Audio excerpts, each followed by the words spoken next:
Shalom Bapak Ibu semua, puji Tuhan. Pertama-tama saya mau mengucapkan buat Bapak Ibu yang merayakan Hari Raya Imlek. Kung si Tacia Sinyan Mung En, Wan Serui Senti Jian Kang, Taji Tali. Oke ya, bagi yang mengerti ya mengerti, yang nggak ngerti, amin. Gitu aja sudah. Oke. Ya. Nah, tahun ini tema kita tahun ini melalui hambanya Pak Niko bahwa tahun ini adalah tahun paradigma yang baru. Tuhan mau kita punya paradigma yang baru. Pada beberapa waktu yang lalu, saya setiap hari Rabu kami ada kelas Bible Teaching. Bapak Ibu mau join di kelas Bible Teaching juga boleh.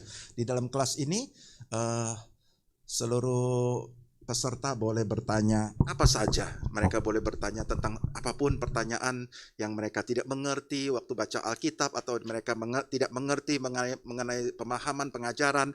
Mereka boleh bertanya aja dan kami akan berdialog, berdiskusi dan saya akan mengajarkan mengajar mereka supaya mereka bisa mengerti. Oke? Ada satu pertanyaan yang masuk.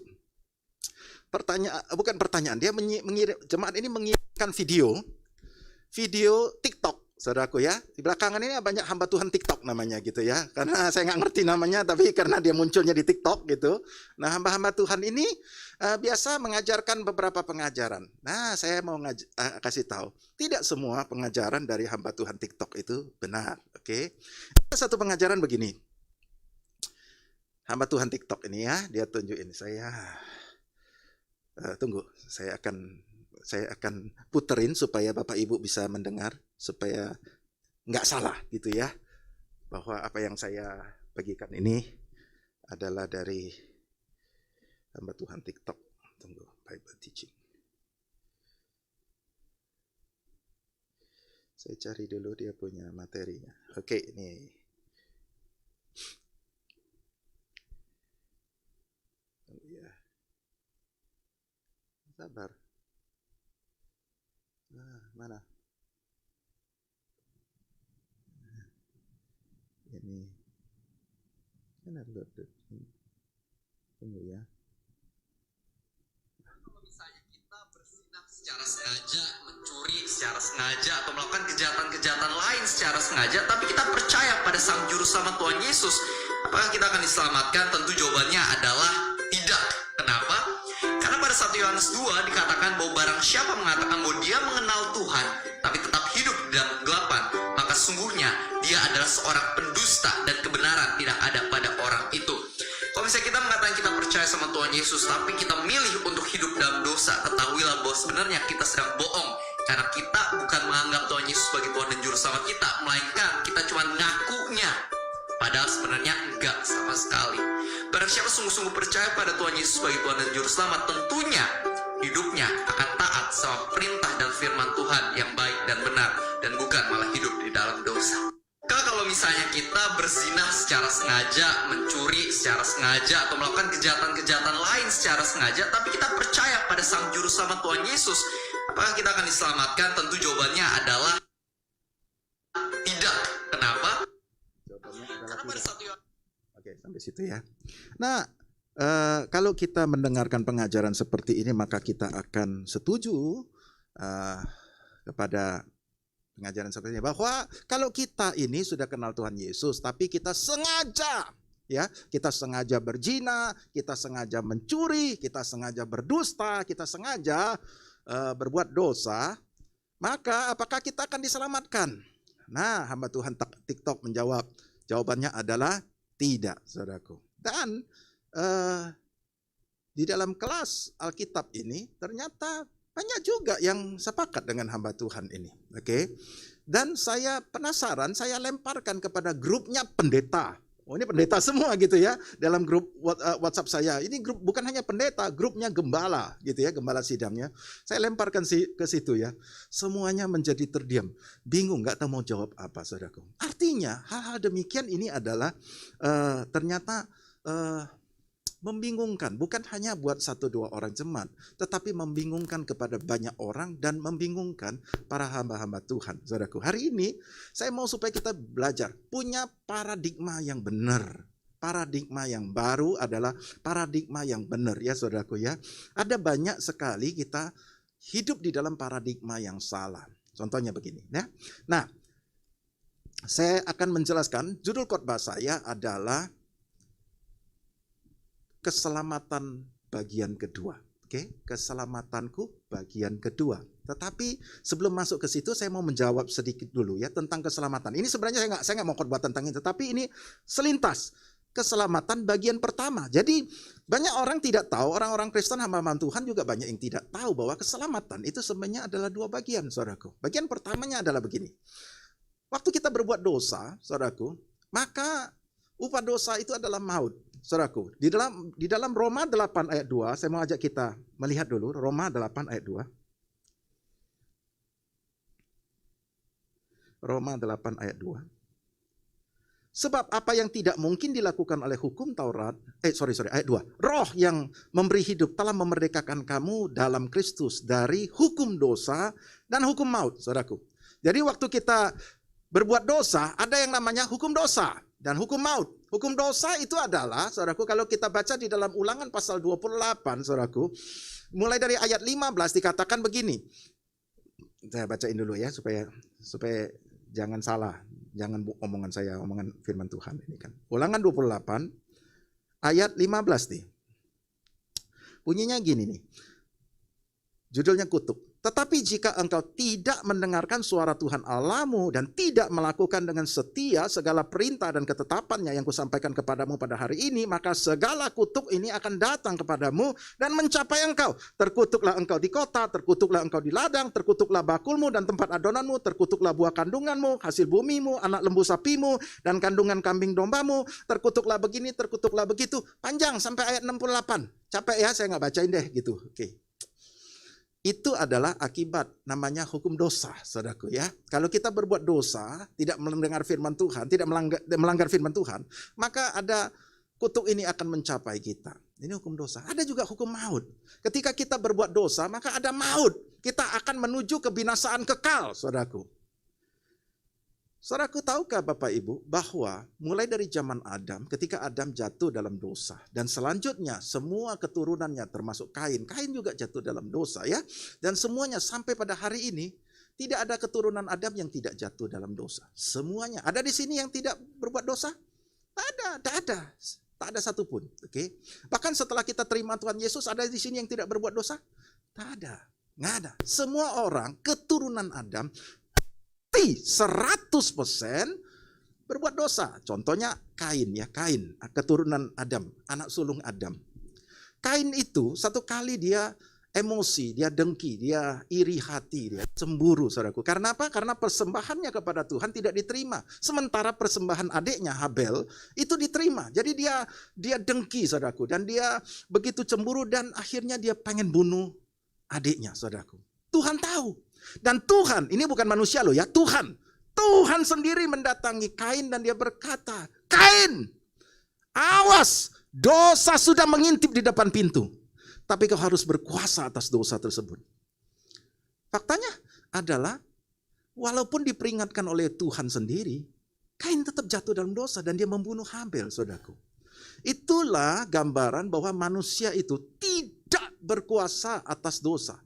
Manusia selalu kalah oleh dosa. Dan tidak ada satu orang pun yang tidak berbuat dosa, saudaraku. Dan perlu dipahami mulai dari zaman Adam sampai sekarang. Tidak ada catatan bahwa Tuhan mengampuni orang berbuat dosa dan membebaskannya dari hukuman. Tak ada. Bapak Ibu tidak salah dengar. Tidak ada. Tuhan tidak membebaskan orang dari hukuman dosa. Nggak ada. Dia tidak mengampuni Adam. Dia mengusir Adam. Faktanya ketika Adam jatuh dalam dosa, Tuhan tidak mau bergaul lagi. Tuhan ngomong, pada hari engkau makan buah pengetahuan baik dan jahat itu, maka kau akan mati. Dan kita bertanya-tanya, kapankah Adam mati? Bukankah setelah dia makan, dia tidak mati? Yang mati adalah roh.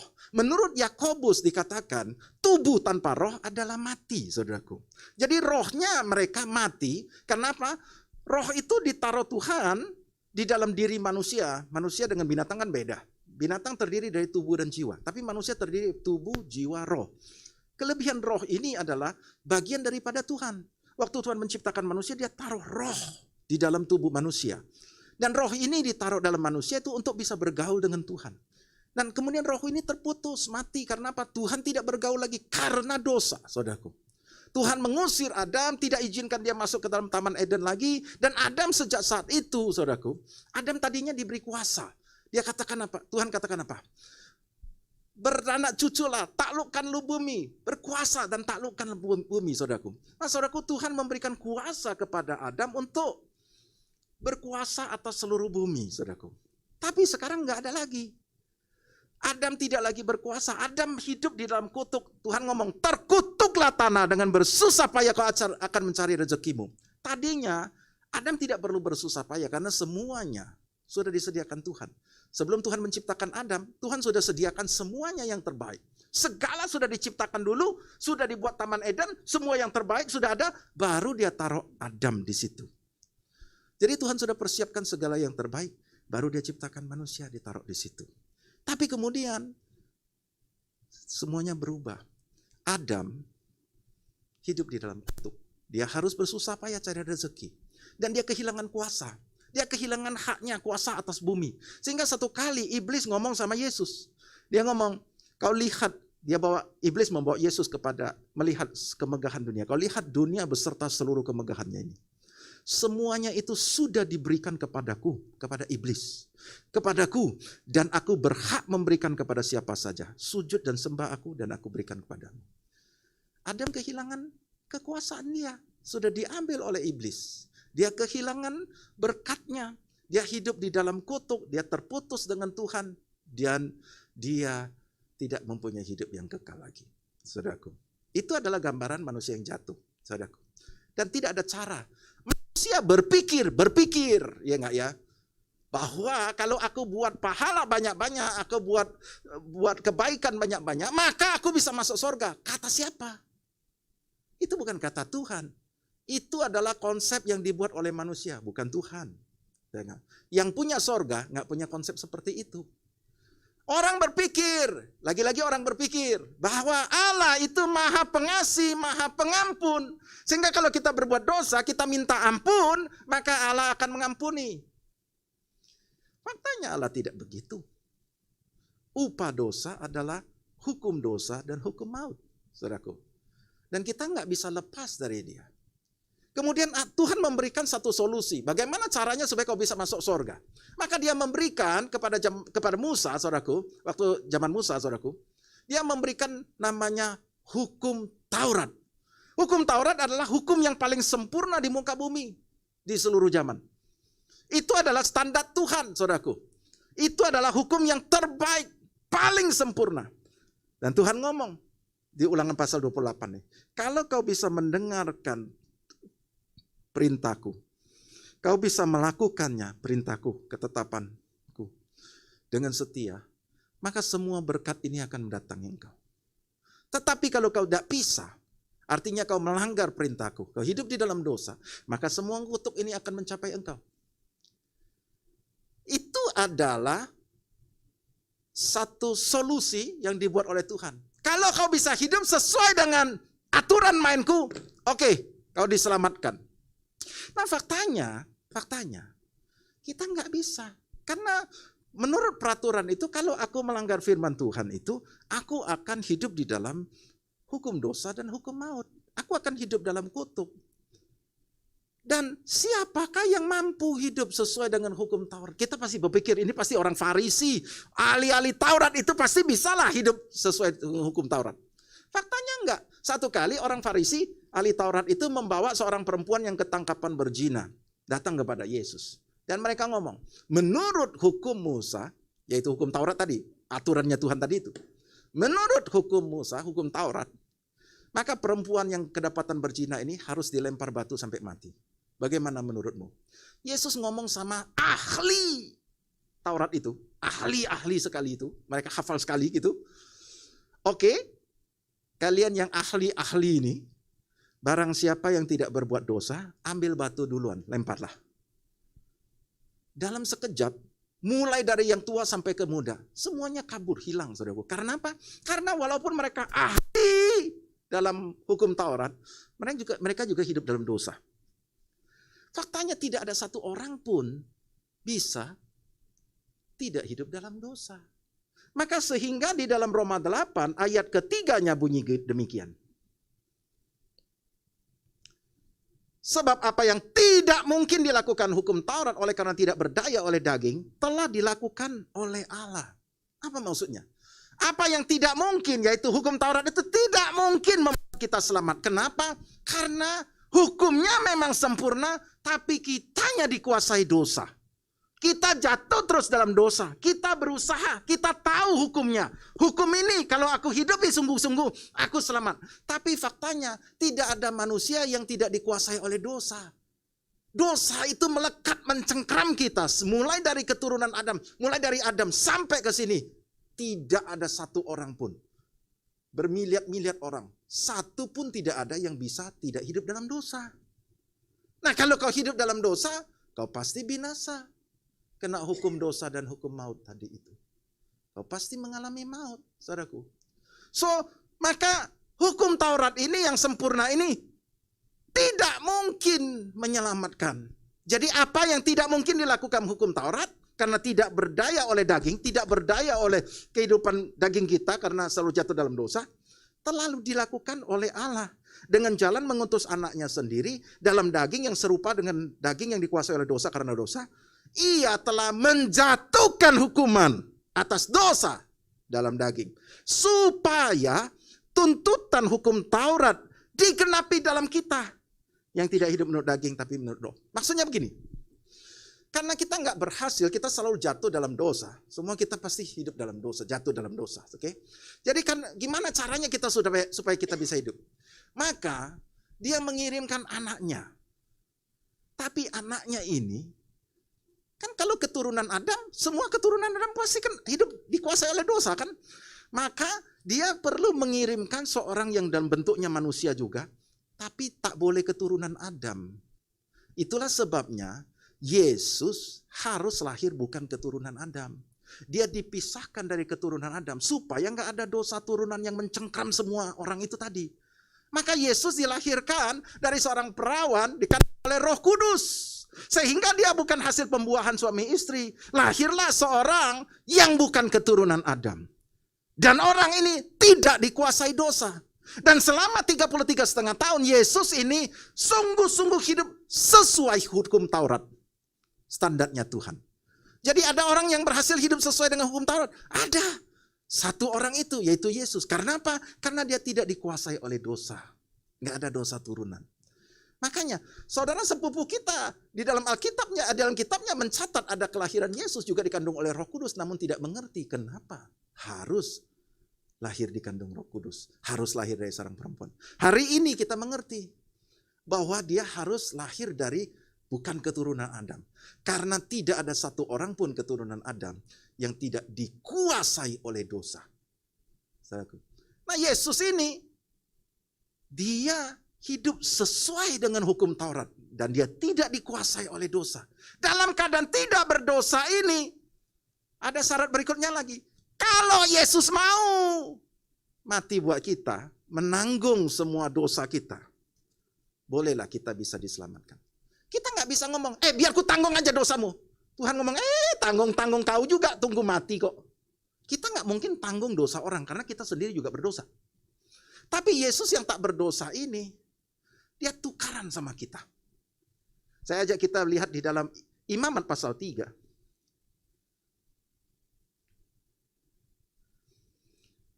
Saya bacakan mulai dari ayat 6. Jikalau persembahannya untuk korban keselamatan bagi Tuhan adalah dari kambing domba, seekor jantan atau seekor betina, haruslah ia mempersembahkan yang tidak bercela. Jikalau ia mempersembahkan seekor domba sebagai persembahannya, ia harus membawanya ke hadapan Tuhan. Lalu ia harus meletakkan tangannya ke atas kepala persembahannya itu dan menyembelihnya di depan kemah pertemuan. Lalu anak-anak Harun harus menyiramkan darahnya pada mezbah sekelilingnya. Saudaraku, apa yang sedang terjadi ini? Dikatakan kalau ada orang yang berdosa, dia mau mempersembahkan korban keselamatan, dia perlu bawa dombanya. Dombanya harus tidak bercacat celah. Dan kemudian dia persembahkan, dia bawa kepada imam. Imam harus periksa domba. Dia nggak periksa orang yang bersalah. Yang bersalah sudah bersalah lah, pasti penuh dosa. Dia memeriksa domba, dombanya harus tidak bercacat. Kalau sudah setuju, udah oke. Betul, domba tidak bercacat. Maka orang berdosa ini akan meletakkan tangannya atas kepala domba yang tidak berdosa itu. Dan kemudian pada saat ini yang terjadi adalah seluruh dosanya orang yang berdosa ini pindah kepada domba yang tak bercacat celah ini. Domba yang suci ini. Dan kemudian kesucian dari domba ini pindah kepada orang yang berdosa. Orang berdosa harusnya dibunuh tuh. Tetapi orang berdosa itu diselamatkan. Dia pergi dengan selamat. Dan domba yang tak bercacat celah itu sekarang penuh dengan dosa dan dia dibunuh. Sebab upah dosa adalah maut, saudaraku. Dan di dalam 2 Korintus 5 ayat 21, itulah sebabnya Yesus digambarkan sebagai anak domba Allah. Kenapa? Dia berfungsi sama seperti itu. Seperti domba yang tadi itu yang tak bercacat celah. Dan kemudian kita waktu menerima dia, maka seluruh dosa kita pindah kepada si domba tak bercacat celah, yaitu Yesus. Dan kesucian dia, kebenarannya pindah kepada kita. Maka jadilah 2 Korintus 5 ayat 21. Dia yang tidak mengenal dosa telah dibuatnya menjadi dosa karena kita. Kenapa? Dosa kita semua pindah kepada dia. Karena dia sebagai anak domba Allah tadi. Supaya dalam dia kita dibenarkan oleh Allah. Kita menjadi orang benar. Bukan karena berhasil hidup benar. Saya sudah jelaskan bahwa kita tidak mungkin bisa hidup benar. Selalu dikuasai dosa. Namun Yesus yang hidup benar 33,5 tahun itu kebenarannya dikasihkan kepada kita sehingga kita jadi orang benar. Kebenaran Yesus yang hidup, yang kita hidupi. Dan dosa kita pindah kepada dia. Semua hukuman kita pindah kepada dia. Kutuk-kutuk pindah kepada dia, termasuk sakit penyakit, kemiskinan, segala macam kegagalan, semuanya pindah kepada dia. Dia yang menjalani. Dan Tuhan menghukum dosa tersebut pada daging tersebut, pada tubuhnya Yesus. Ingat, Tuhan tidak mengampuni, Tuhan menghukum. Tapi hukumannya dijatuhkan pada tubuh tak berdosa itu tadi, yaitu Yesus. Dengan demikian, Roma 8 ayat pertama bunyinya begini. Demikianlah sekarang tidak ada penghukuman bagi mereka yang ada di dalam Kristus Yesus. Kenapa? Karena semua dosa saya itu sudah diambil sama Yesus. Hukumannya sudah diambil sama Yesus. Jadi tidak ada hukuman lagi buat saya. Hukumin tentang apa? Tentang dosa yang mana? Sebab semua dosa sudah diambil sama Yesus. Dia udah jalani hukumannya buat kita 2000 tahun yang lalu. Jadi kalau ada lagi penghukuman buat kita, maka Bapa kita tidak fair terhadap Yesus yang sudah mati buat kita. Bapa kita melakukan hal yang tidak adil kepada Yesus. Kenapa? Yesus sudah tanggung dosanya dan kita masih harus menanggung lagi hukuman. Itu nggak benar. Nah pertanyaannya, hamba Tuhan TikTok bilang bahwa kalau kita sengaja berbuat dosa, maka kita diselamatkan. Tidak diselamatkan. Pertanyaannya, saya mau tanya, apakah kita bisa tidak sengaja berbuat dosa? Kita tidak mungkin tidak sengaja berbuat dosa. Kalau saudara berbohong, apakah saudara bisa tidak sengaja berbohong? No. Apapun alasanmu, apapun penyebabnya, kau pasti sengaja. Kalau kau mencuri, kau tidak mungkin tidak sengaja. Kau pasti sengaja. Walaupun penyebabnya, apapun alasannya. Tapi mencurinya pasti sengaja. Kalau kau mau berzina, nggak ada, tidak sengaja berzina. Kau pasti sengaja. Tangkap. Semua dosa ya sengaja. Nah pertanyaannya, balik lagi ke nomor 1. Siapakah kita setelah kita terima Tuhan Yesus, kita sanggup tidak berbuat dosa? Berdosa, mencuri, membunuh, berzina. Saya kasih sederhana. Siapa setelah terima Tuhan Yesus, engkau tidak pernah bohong? Angkat tangan. Nggak pernah bohong. Pendusta semua di sini. Saudaraku, Semua orang dikuasai oleh dosa. Nah kalau kita diperhitungkan dosa kita setelah kita terima Tuhan Yesus dan semua dosa kita harus hidup sebagaimana sampai kita tidak boleh jatuh dalam dosa dengan sengaja. Maka saya mau kasih tahu, semua kita binasa lagi. Karena kita tidak mungkin untuk hidup tidak bisa jatuh dalam dosa. Tapi apa yang dilakukan skenario Tuhan adalah dia mengambil semua dosa saya. Di dalam Ibrani 10 ayat ke-10. Dan karena kehendaknya inilah kita telah dikuduskan satu kali untuk selama-lamanya oleh persembahan tubuh Yesus Kristus. Kita telah dikuduskan selama-lamanya sampai kita mati. Saudara perlu tahu bahwa Yesus mati bagi kita itu bukan sekarang. 2000 tahun yang lalu kita lahir pun belum lahir. Yesus sudah mati buat kita. Yesus sudah mati buat dosa saya yang kemarin, dosa saya yang sekarang. Dosa saya 10 tahun kemudian yang belum saya kerjakan pun Yesus sudah tanggung hukumannya. Amin. Dosa cucu saya yang belum lahir sekalipun. Yang mana mantu saya pun saya nggak tahu yang mana. Cucu saya itu dosanya sudah ditanggung oleh Yesus. Jadi kenapa kita memikirkan bahwa kita sanggup untuk hidup di dalam kekudusan, tidak berbuat dosa lagi, sampai kita mati. Kalau kita sanggup, saya mau kasih tahu, tidak perlu ada Yesus turun ke dunia. Justru manusia tidak berhasil untuk lepas dari dosa. Kita butuh Yesus. Tangkap, Bapak Ibu? Ingat. Nah, sekarang saya akan masuk ke dalam khotbah saya. Judulnya adalah keselamatan bagian kedua. Saya mulai dengan satu pertanyaan. Jadi kalau ada satu orang preman ini jahat, dia suka perkosa orang, dia tukang zina, dia pemeras, dia perampok, dia suka bunuh orang, dia jahat, saudaraku. Tidak pernah buat baik, setiap hari jahat. Dia hidup di dalam kejahatan. Satu kali dia ketemu sama si hamba Tuhan Petrus. Petrus berbicara kepada dia kata, kau perlu terima Tuhan Yesus. Hidupmu sangat jahat. Kalau kau mati, kau pasti binasa. Kau akan masuk ke dalam api neraka yang kekal selama-lamanya. Satu-satunya cara supaya kau bisa selamat. Bukan karena kau buat pahala. Kau tidak bisa. Tapi kau perlu terima Yesus. Yesus akan mengambil semua dosamu. Yesus akan menanggung semua hukuman itu untuk kamu. Supaya dosa itu tidak ada lagi pada dirimu. Dan dia jalani. Dia mau kau selamat. Mau nggak kau terima Tuhan Yesus?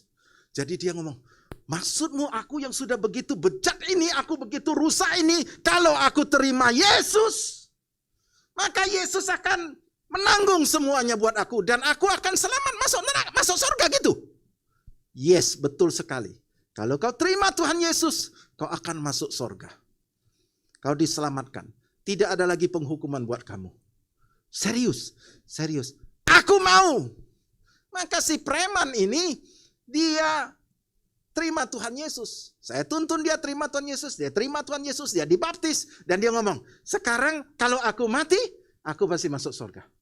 Betul. Nah gimana kalau besok aku jatuh dalam dosa? Apakah Yesus masih menanggung? Masih menanggung. Artinya kalau aku besok jatuh dalam dosa dan aku mati, aku masih masuk surga? Yes. Seperti yang barusan kita bahas tadi. Oke, aku paham. Puji Tuhan. Haleluya. Mulai dari hari ini aku pengikut Yesus. Dia pergi ke gereja, dia kasih perpuluhan, dia enggak. Tapi dia masih lanjut hidup seperti biasa. Dia tetap berzina juga, dia tetap meres orang, dia tetap rampok, dia tetap mukulin orang, dia tetap berbuat jahat. Sebab dia ngomong, semua dosa saya, walaupun aku berzina hari ini, berzina besok, semuanya sudah ditanggung oleh Yesus.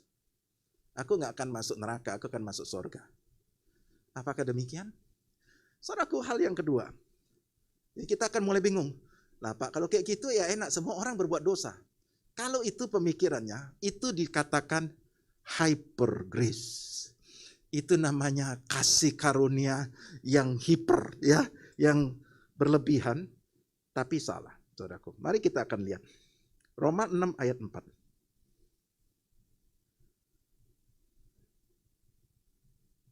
Jadi Bapak Ibu supaya tidak bingung lagi dengan pengajaran-pengajaran yang tentang keselamatan. Dengan demikian, kita telah dikuburkan bersama-sama dengan Dia oleh baptisan dalam kematian, supaya sama seperti Kristus telah dibangkitkan dari antara orang mati oleh kemuliaan Bapa, demikian juga kita akan hidup dalam hidup yang baru. Saudaraku, Tuhan katakan apa? Waktu kita menerima Yesus, ya enggak? Dan kita memberi diri kita dibaptis, maka manusia lama kita telah dikuburkan, mati. Dan kemudian kita dibangkitkan bersama dengan Yesus dan menerima hidup yang baru. Camkan baik-baik. Ada bagian kedua yang namanya hidup yang baru. Bersama saya katakan, hidup yang baru. Hidup yang baru. Saudaraku, bagian pertama adalah Yesus ambil dosa kita, tanggung semua hukumannya, baik semua kutuk maupun sampai kematian kekal. Yesus tanggung semua. Sehingga dosa tidak ada lagi dalam dirimu. Tidak ada lagi. Semua dosa diambil sama Yesus. Nggak ada lagi penghukuman, nggak ada lagi kutuk, tidak ada lagi kematian kekal. Semua hukum dosa, hukum maut, itu sudah dimerdekakan. Sudah dibebaskan kita. Nggak ada lagi hukuman. Jadi kita ini selalu, always, selalu sebagai orang benar.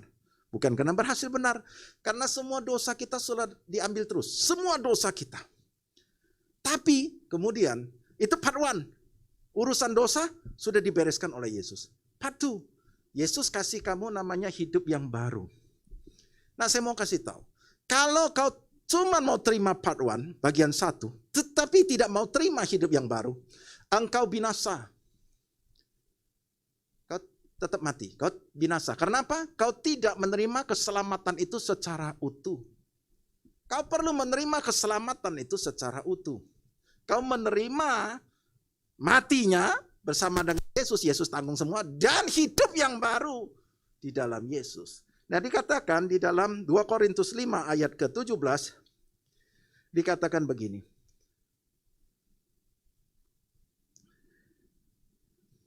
Jadi siapa yang ada di dalam Kristus, ia adalah ciptaan baru. Yang lama sudah berlalu, sesungguhnya yang baru sudah datang. Jadi kita sekarang adalah ciptaan baru. Bersama saya katakan, ciptaan baru.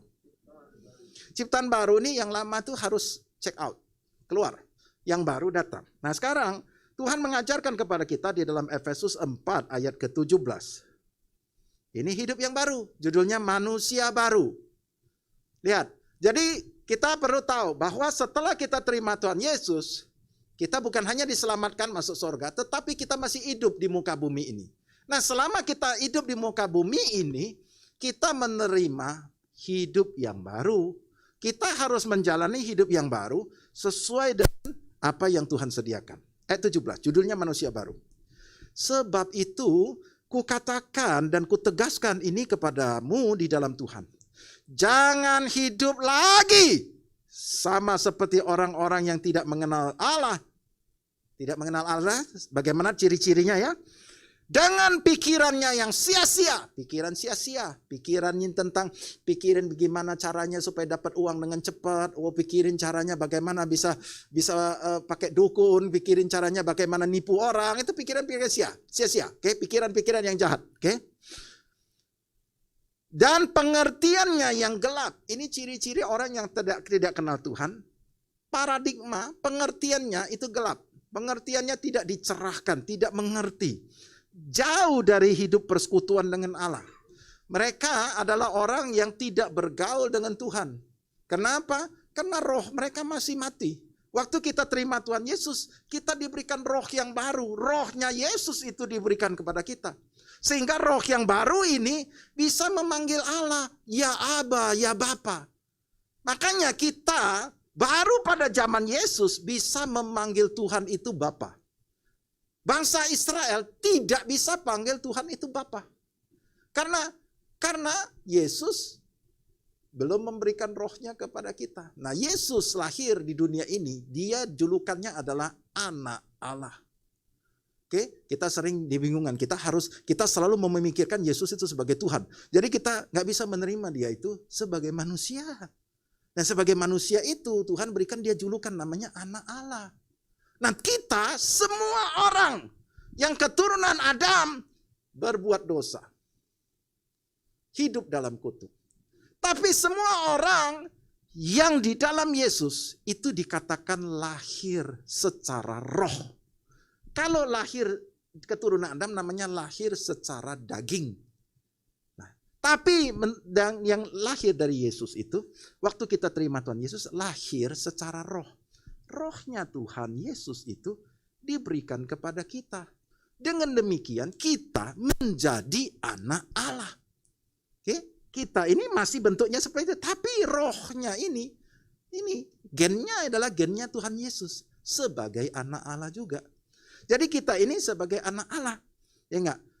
Bisa mengenal Allah, bisa menyembah Allah, dan bisa memanggil dia Bapa juga, sama seperti Yesus memanggil dia Bapa, ya enggak ya? Ya enggak? Jadi ini tujuan roh dipulihkan adalah apa? Supaya dia ada persekutuan dengan Allah. Orang yang tidak di dalam Tuhan tidak bisa bergaul dengan Allah, tidak bisa. Bangsa Israel pun tidak bisa. Dia dulu bergaul dengan Allah di bait Allah. Ya enggak, di situ ada tabut perjanjian ditaruh di ruang Maha Kudus dan tidak semua orang boleh masuk situ, hanya imam besar setahun sekali masuk ke situ, saudaraku. Tetapi kita sekarang ini Allahnya ada di dalam diri kita. Ya enggak, kita ini bergaul karena ada roh Kristus itu ada di dalam diri kita. Langsung bisa bergaul dengan Tuhan. Tetapi orang yang tidak mengenal Allah itu apa? Jauh dari hidup persekutuan dengan Allah. Karena kebodohan yang ada di dalam mereka dan karena kedegilan hati mereka. Bodoh, degil pula. Degil itu tahu nggak? Bebal, saudaraku. Perasaan mereka telah tumpul. Sehingga mereka menyerahkan diri kepada hawa nafsu dan mengerjakannya dengan serakah segala macam kecemaran. Tadi kan si preman tadi ciri-cirinya persis seperti ini. Dia tidak bergaul dengan Tuhan, dia mengerjakan semua kecemaran itu dengan serakah.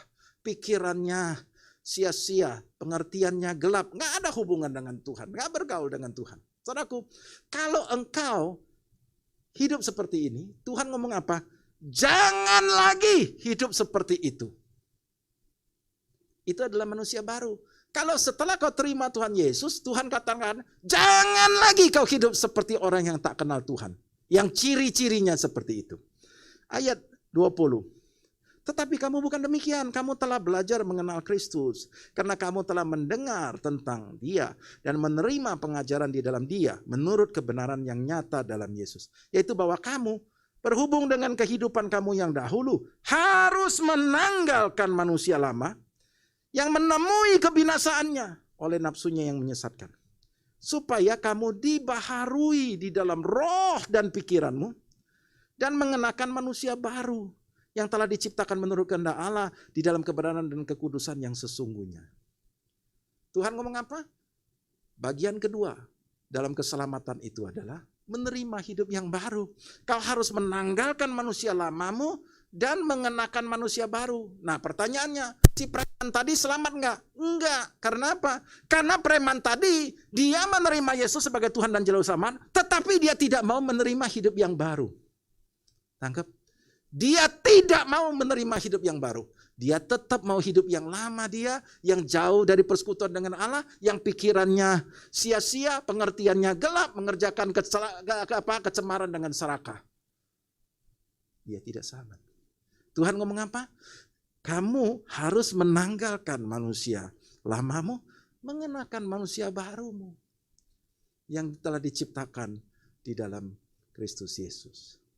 Hal yang pertama, saudaraku, di dalam manusia baru, part 2 tadi ya, keselamatan bagian kedua adalah hidup yang baru ini. Hidup yang baru, yang pertama adalah menanggalkan manusia lama. Semua ciri-ciri yang tadi, yang manusia lama tadi harus ditanggalkan.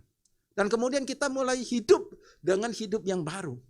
Hidup yang kita pelajari menurut kebenaran dan kekudusannya di dalam Yesus. Tangkap ya. Nah, tetapi kalau engkau sudah hidup dalam hidup yang baru dan kemudian kau jatuh dalam dosa, saya mau kasih tahu, semua dosamu tidak diperhitungkan oleh Tuhan. Tidak ada lagi penghukuman. Walaupun kau bisa jatuh karena kebodohanmu, kau bisa jatuh dalam dosa, tapi dosamu tidak diperhitungkan. Tapi kau sedang hidup dalam hidup yang baru. Namun kalau kau menolak untuk hidup dalam hidup yang baru, kau tidak bisa. Kau pasti binasa. Sehingga di dalam Ibrani 10 ayat 26.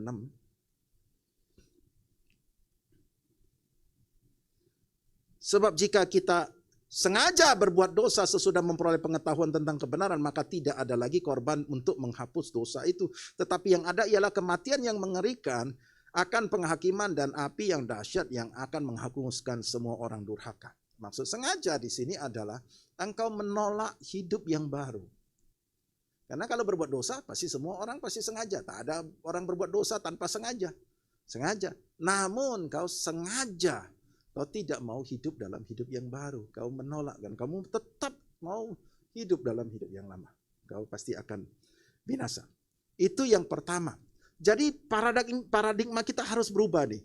Bahwa kalau aku selamat, itu bukan hanya Yesus mati buat aku saja. Tapi aku harus punya hidup yang baru. Yang pertama, menanggalkan semua cara hidup yang lama, yang tak kenal Tuhan, yang gak ada pergaulan dengan Tuhan punya, itu harus tanggalkan. Jadi sekarang apa? Sekarang aku akan bergaul dengan Tuhan, dengan rohku yang baru. Sekarang aku akan hidup menurut ketetapan Tuhan, menurut standar kebenarannya Tuhan. Walaupun aku masih bisa gagal. Oke. Yang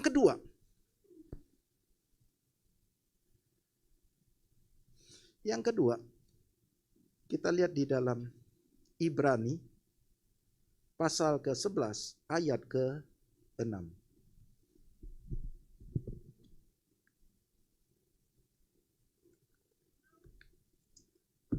Tetapi tanpa iman tidak mungkin orang berkenan kepada Allah. Sebab barang siapa berpaling kepada Allah, ia harus percaya bahwa Allah ada dan bahwa Allah memberi upah kepada orang yang sungguh-sungguh mencari Dia. Saya buka di dalam Roma pasal 1. Roma pasal 1 ayat ke-17. Roma pasal 1 ayat 17. Sebab di dalamnya nyata kebenaran Allah yang bertolak dari iman dan memimpin kepada iman, supaya ada tertulis orang benar akan hidup oleh iman. Saudaraku. Saudaraku, di dalam perjanjian lama kita tidak akan melihat hal-hal demikian. Karena apa? Di dalam perjanjian lama tidak ditekankan begitu. Karena perjanjian lama penekannya kepada hukum Taurat. Dia katakan begini. Di perjanjian lama bunyinya gini. Janganlah kau begini. Jangan menyembah patung. Jangan bersaksi dusta. Jangan mencuri. Jangan. Haruslah kau begini, haruslah kau begitu, haruslah. Itu perjanjian lama, saudaraku. Namun di perjanjian baru, kau tidak akan menjumpai satu kalimat pun di dalam seluruh perjanjian baru yang mengajarkan kita begitu. Tetapi perjanjian baru mengajarkan tentang iman. Yesus mengajarkan tentang percaya. Yesus katakan, Ibu, imanmu sudah menyelamatkan engkau. Kata iman itu tidak muncul di dalam perjanjian lama. Kalau saudara ketik kata iman, saudaraku ya, saya tidak akan keluar. Tetapi kalau saudara di dalam perjanjian baru, saudara ketik iman, muncul beratus-ratus, saudaraku. Kenapa, saudaraku? Di dalam perjanjian baru ini, Yesus mulai mengajarkan iman. Iman apa? Iman yang mempercayai Dia. Kamu sekarang diselamatkan bukan karena kau jangan ini atau kau bisa begitu. Bukan. Kau diselamatkan karena kau percaya di dalam Yesus. Kau nggak bisa diselamatkan. Aku nih nggak mampu diselamatkan. Aku nggak berhasil. Walaupun Tuhan sudah kasih aku hukum Taurat, sudah kasih aku caranya, aku nggak bisa. Untuk itu aku perlu Yesus. Aku percaya menerima Yesus sebagai Tuhan dan Juru Selamat pribadi. Kita diselamatkan oleh iman kita. Ya nggak? Iman kita oleh kasih karunia yang dilakukan oleh Tuhan Yesus. Saya ngomong kalau kita bisa melakukan sesuatu, ya enggak, itu kita hebat, saudaraku. Tapi kalau kita tidak bisa melakukan, kita tidak sanggup bayar, tapi kemudian orang yang melakukan buat kita, bayarin buat kita, dan kasihkan ke kita, itu namanya kasih karunia. Kita nggak sanggup, orang lain yang bayarin kasih kita. Itu kasih karunia. Saudaraku, kalau saudara masuk rumah sakit, kau nggak bisa bayar, tiba-tiba ada orang bayarin rumah sakitmu. Itu namanya kasih karunia. Nah, kau nggak bisa selamat. Karena kau nggak sanggup mengerjakan hukum Taurat. Tetapi Yesus yang ngerjain buat kamu. dan memberikan keselamatan itu kepada kamu. Itu kasih karunia. Tangkap saudaraku?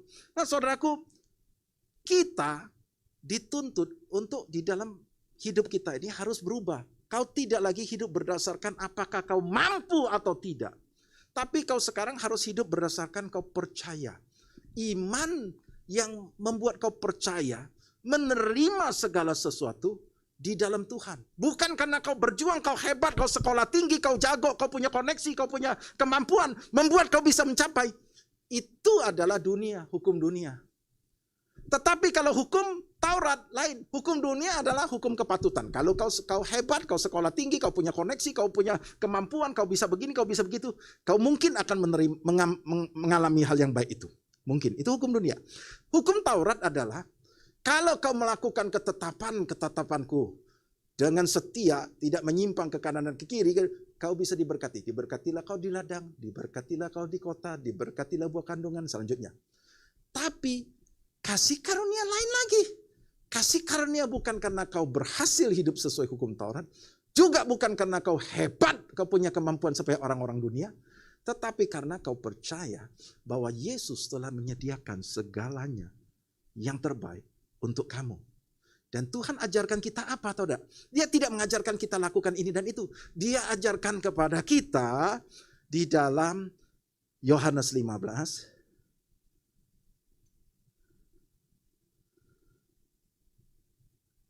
Ayat pertama. Dia ajarkan kita begini. Akulah pokok anggur yang benar dan Bapakkulah pengusahanya. Setiap ranting padaku yang tidak berbuah dipotong dan setiap ranting yang berbuah dibersihkan supaya ia berbuah banyak. Saya ajak kita nomor 4. Tinggallah di dalam aku dan aku di dalam kamu. Sama seperti ranting yang tidak dapat berbuah dari diri sendirinya kalau ia tidak tinggal pada pokok anggur. Demikianlah kamu tidak berbuah jikalau kamu tidak tinggal di dalam aku. Akulah pokok anggur dan kamulah ranting-rantingnya. Barang siapa tinggal di dalam aku dan aku di dalam dia, ia berbuah banyak. Sebab di luar aku kamu tidak dapat berbuat apa-apa. Yesus mengajarkan kepada kita begini. Dia kasih tahu kita bahwa status kita sekarang adalah ranting. Kita sekarang, sejak kita terima Tuhan Yesus, maka kita punya satu status namanya ranting. Dan Yesus adalah pokok anggur. Dan ranting ini lengket sama pokok anggur. Dan dia kasih tahu, kamu tahu nggak bahwa ranting itu tidak bisa berbuah dengan sendirinya.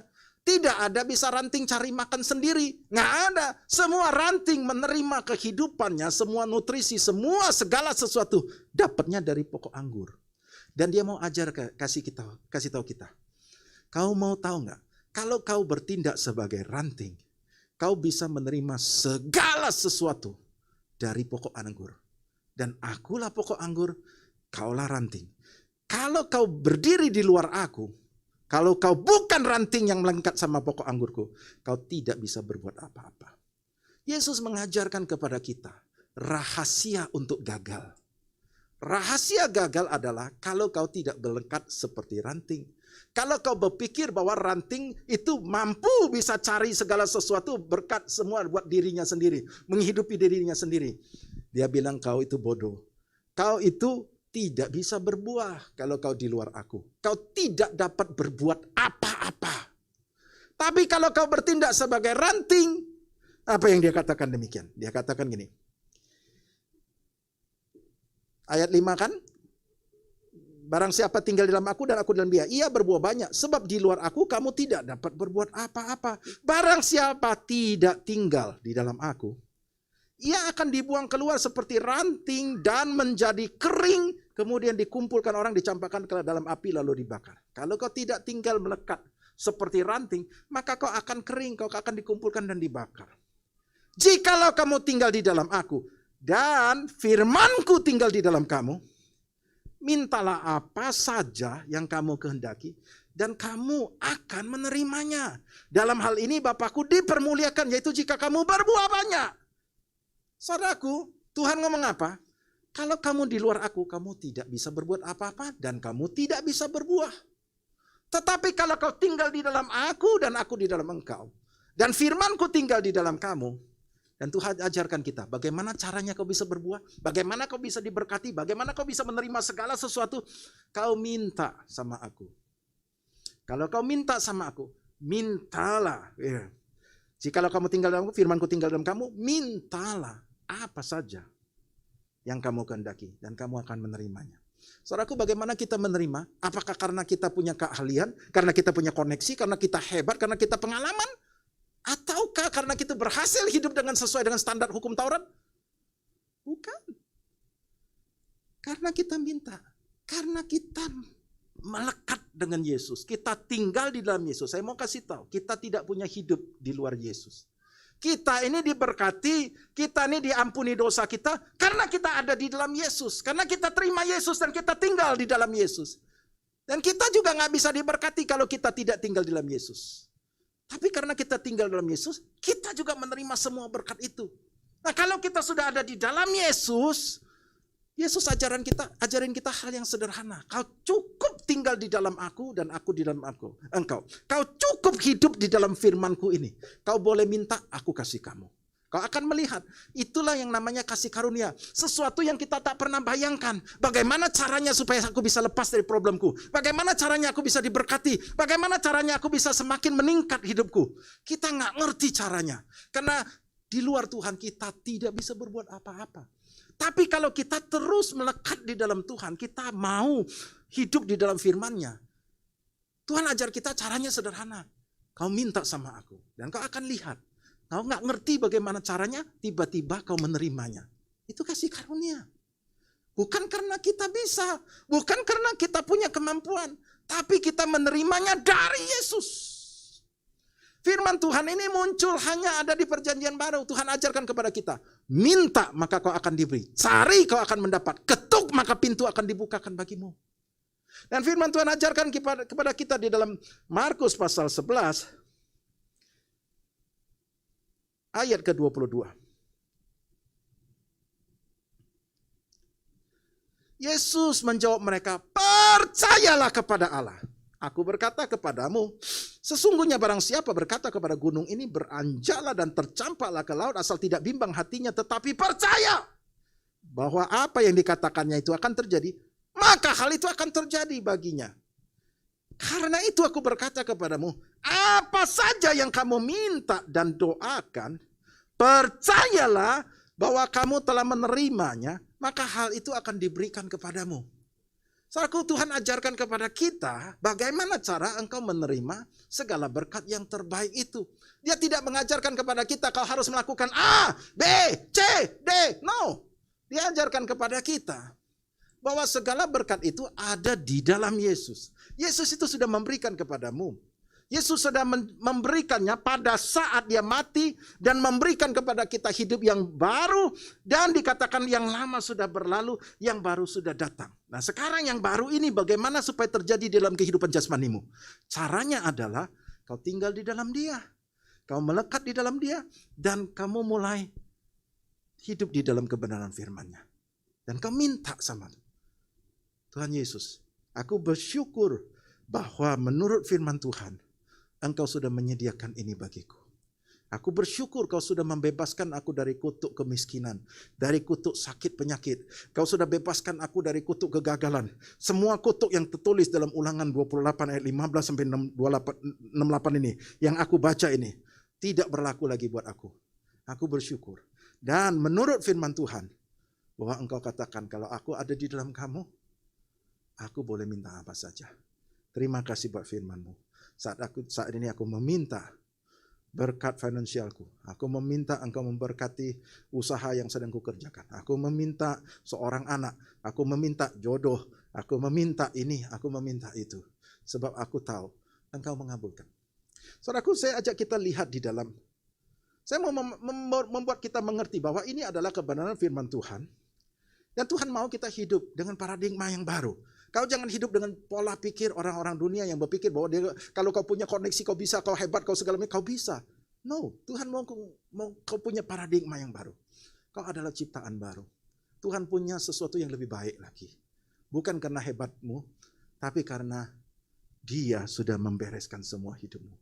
Dia memberikan hidup yang baru kepadamu. Mari kita dibuka dalam 1 Yohanes pasal ke 5.